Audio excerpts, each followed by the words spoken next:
Au Cap, la colère des familles des victimes est telle qu'elles ne s'embarrassent plus avec le ton employé dans leur rassemblement contre la violence des gangs.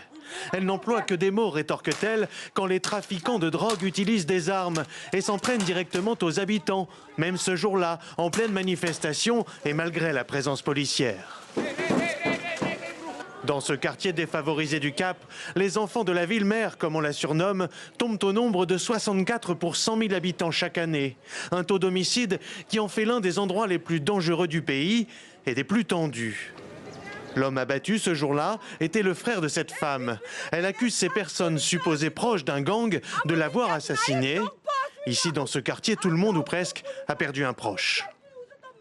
La police ne fait rien ici. Ils laissent tout faire. Et ils manquent de respect aux gens.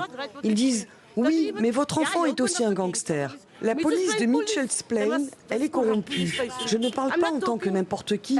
Je parle en tant que mère. Ce n'est pas juste ce qui se passe ici.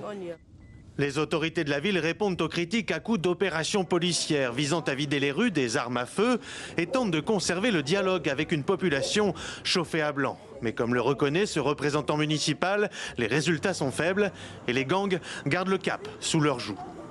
Je pense vraiment que les gangs deviennent plus sophistiqués.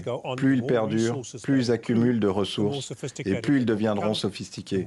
Plus ils acquerront d'expertise, plus ils intégreront des acteurs du secteur privé, des cabinets d'audit, des magistrats, des juges, des policiers corrompus dans leurs effectifs et plus ils accumuleront de l'argent. La faute, d'après les autorités, au volume des affaires criminelles à traiter, mais aussi au manque de ressources accordées aux policiers, aux détectives, chargés de relier une arme à un meurtre, un assassinat à un gang. En Afrique du Sud, 2 meurtres sur 3 ne sont pas élucidés. Le Cap peut néanmoins compter sur certains de ses habitants pour en sauver quelques-uns. À l'image de Mark Nicholson, lui-même a perdu 7 membres de sa famille. Mon combat n'est pas contre les gangsters, mon combat est contre le fait que je dois changer la vie de ces enfants afin qu'ils ne soient pas piégés par la violence. La plupart de nos garçons sont tués avant l'âge de 25 ans et c'est quotidien.